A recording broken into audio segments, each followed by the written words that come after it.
կարծում եմ հավելյալ պարզաբանման կարիք ունի, քանի որ այս ատոմակայանի թեման շատ է շահարկվում, ի վերջո երբ է փակվելու, ինչ պայմաններում, մինչև այդ արդյոք մենք նոր ատոմակայան կառուցած ենք լինելու, արդյոք որոշված է ինչպիսին թե եւ ում հետ համագործակցությամբ, խնդրեի պարզաբանել։ Տեսեք, մենք հիմա գտնվում ենք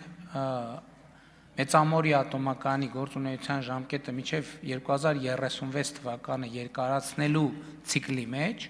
որից հետո եւս մի փուլ ենթադրվում է 10 տարով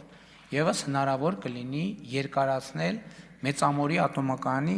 գործունեությունը, այսինքն եղավ 2036 եւ 2046։ Այդ ընթացքում մենք պետք է կայացնենք որոշումներ։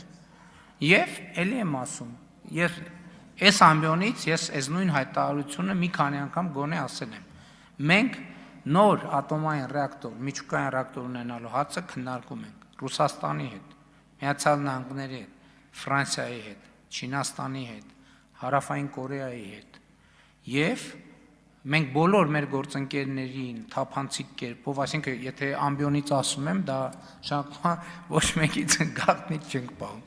Բոլորին թափանցիկ կերպով ասում ենք, որովհետև ասում ենք դա ներողություն ճակատագրական ռազմավարական նշանակության որոշում է, եւ որոշում կայացնելիս մենք պետք է համոզված լինենք, թե որ առաջարկն է մաքսիմալ համապատասխանում Հայաստանի Հանրապետության շահերին։ Այդ թվում միջալոց մենք ուրիշ խնդիր ունենք։ Մենք ունենք խնդիր միջուկային էներգետիկայի շուկան լավ եւ ճիշտ ուսումնասիրելու երկարաժամկետ, որովհետեւ կա ուրիշ խնդիր, հիմա իհարկե մեր էներգետիկ համակարգում, եթե չեմ սխալվում, Մեծամորի ատոմակայանի արտադրած էլեկտրաէներգիայի սակագինը ամենաէժանն է, ճիշտ է։ Այստեղ ինչ խնդիր ունենք մենք նաեւ ասում եմ, որպես վերջին մի քանի անգամ ատոմային միջուկային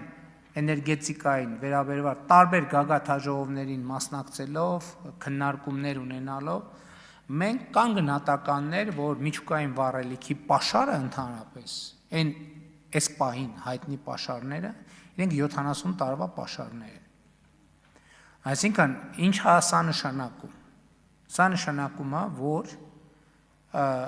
հաշվարկի կարիք ունի, թե 40 տարի հետո 1 կիլովատժամ միջուկային էներգիան ինչ կարող է արժենալ, որովհետև ստեղ էլ տնտեսական նպատակահարմարության եւ ետգնման հնարավորությունների հարց կա։ Իհարկե հիմա նաեւ լրջորեն քննարկվում է եւ կա արդեն փորձ միջուկային վառելիքի երկրորդային հարստացման կամ երկրորդային միջուկային վառելիքը երկրորդ անգամ օգտագործած միջուկային վառելիքը երկրորդ անգամ օգտագործելու։ Իհարկե կան շատ ավելի հեռանկարային տարբերակներ, քանի որ ուրանը ինքը մեծ ծավալներով կամ պլուտոնիումը մեծ ծավալներով չի օգտագործվում, կա նաև մեծ հավանականություն, որ ի վերջո կլինի տեխնոլոգիա դրանք բերելու տիեզերքից, այսինքն այլ երկնային մարմիններից եւ այլն, բայց դրանք ստեղ խնդիրը հետեւյալն է, թե գինը ամենակարևորը, գինը ինչ արժանալու, խնդիրն այն չի, որովհետեւ ատոմակայան որ կառուցվեց,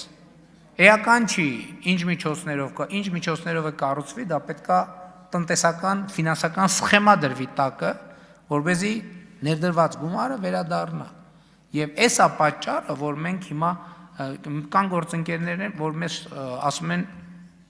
շտապեցնում են, ասում են պետքա որոշում կայացնել ամենայն հարգանքով։ Մենք պետք է այս բոլոր նյուանսները հասկանանք, որովհետև եթե մենք ենթադրենք 5 միլիարդ, 4 միլիարդ, 6 միլիարդ ներդրում արեցինք ատոմակայան կառուցեցինք եւ ուրանի գինը 4 անգամ բարձրացավ, 5 անգամ բարձրացավ, 10 անգամ բարձրացավ։ Հիմա եկեք նայենք ոսկու գնի դինամիկային վերջին 10 տարում։ Իհարկե համեմատությունը տեղին չի եւ այդքան ուղիղ չի, բայց ենթադրենք մեկ է կարա պլուտոնիումի եւ միջուկային վառելիքի գինը կարա այդ դինամիկով սկսի աճել։ Դա ոնց է ազդելու մեր նախագծի բանի վրա, տնտեսական հետգնելիության կամ տնտեսական արդյունավետության վրա։ Սրանք սա շատ լուրջ հարցեր են եւ այս բոլոր լուրջ հարցերը ամենայն մանրամասներով մենք պետք է քննարկենք։ Շնորհակալ եմ։